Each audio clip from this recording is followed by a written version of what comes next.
মশলা মটর fry করার জন্য প্রথমে মটর ডালটাকে নিয়ে আমি ভালো করে ধুয়ে নিয়ে তার মধ্যে হাফ চামচ খাবার সোডা দিয়ে 5-6 ঘন্টার জন্য ভিজিয়ে রেখে দিয়েছিলাম।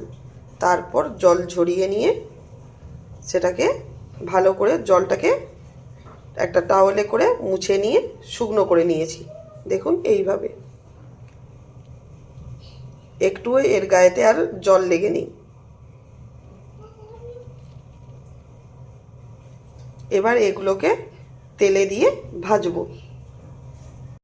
তেল গরম করতে দিয়েছি, তেল গরম হয়ে গিয়েছে। এবার এর মধ্যে মটর ছেড়ে দেব।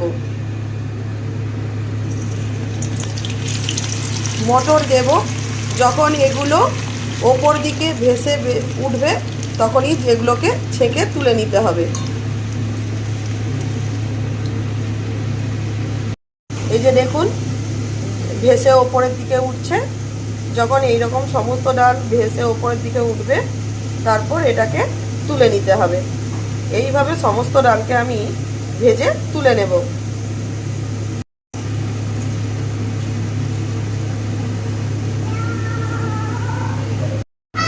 দেখুন এরকম লাল লাল অবস্থায় তুলে নেব, এর থেকে বেশি লাল করব না। দেখুন কত সুন্দর লেগেছে। সমস্ত ডালকে ভেজে তুলে নিয়েছি। সাথে ভেজে নিয়েছি বাদাম আর কারি পাতা। দুটো শুকনো লঙ্কাকে মাঝখান থেকে চিড়ে নিয়ে এই যে এইভাবে ভেজে নিয়েছি। দেখুন হাতে করে চাপ দিতেই কেমন ভেঙে গিয়েছে।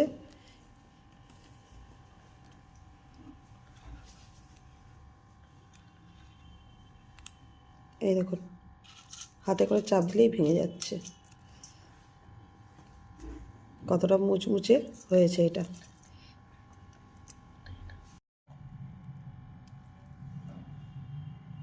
মশলা মাখানোর পালা। এর মধ্যে প্রথমে দিয়ে দেব পরিমাণ মতো বিট নুন, দেব সামান্য লঙ্কার গুঁড়ো, একটু ঝাল ঝাল, দেব সামান্য পরিমাণে কাশ্মীরি লঙ্কার গুঁড়ো,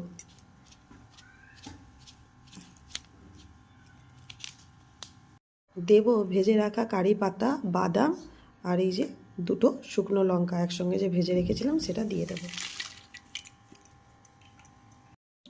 দেব সামান্য পরিমাণে হিং। এবার একসাথে সমস্ত কিছুতে মিশিয়ে নেব। আপনাদেরকে কথা বলতে বলতে দেখানো হলো না, এর মধ্যে দিয়েছি সামান্য চাট মশলা। সমস্ত কিছু একসঙ্গে দিয়ে এবার এটাকে মিশিয়ে নেব ভালো করে।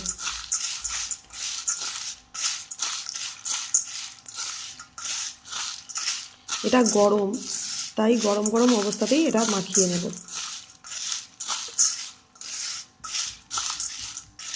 আর এটা গরম গরমই মাখিয়ে নেবেন, তাহলে সমস্ত মশলা এই মটরের মধ্যে লেগে যাবে।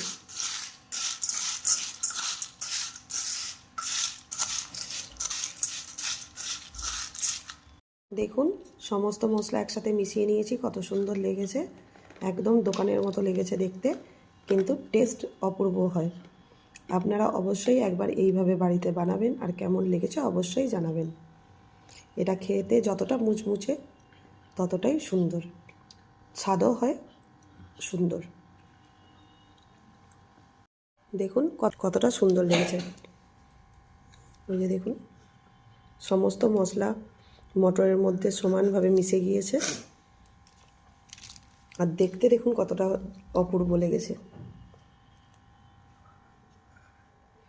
একবার অবশ্যই এইভাবে আপনারা বাড়িতে বানাবেন। যদি আপনাদের পছন্দ হয় সাবস্ক্রাইব করতে ভুলবেন না। আপনাদের সহযোগিতার হাত বাড়িয়ে দেবেন এই আশাই করি।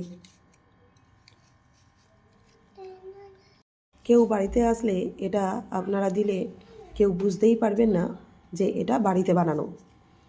একবার খেলে আর একবার বানালে বারবার খেতে চাইবে, বারবার বানাতে মন চাইবে, এতটাই অপূর্ব স্বাদের হয় এটা। তো একবার অবশ্যই এইভাবে বাড়িতে বানাবেন আর কমেন্টে জানাবেন কেমন হয়েছে।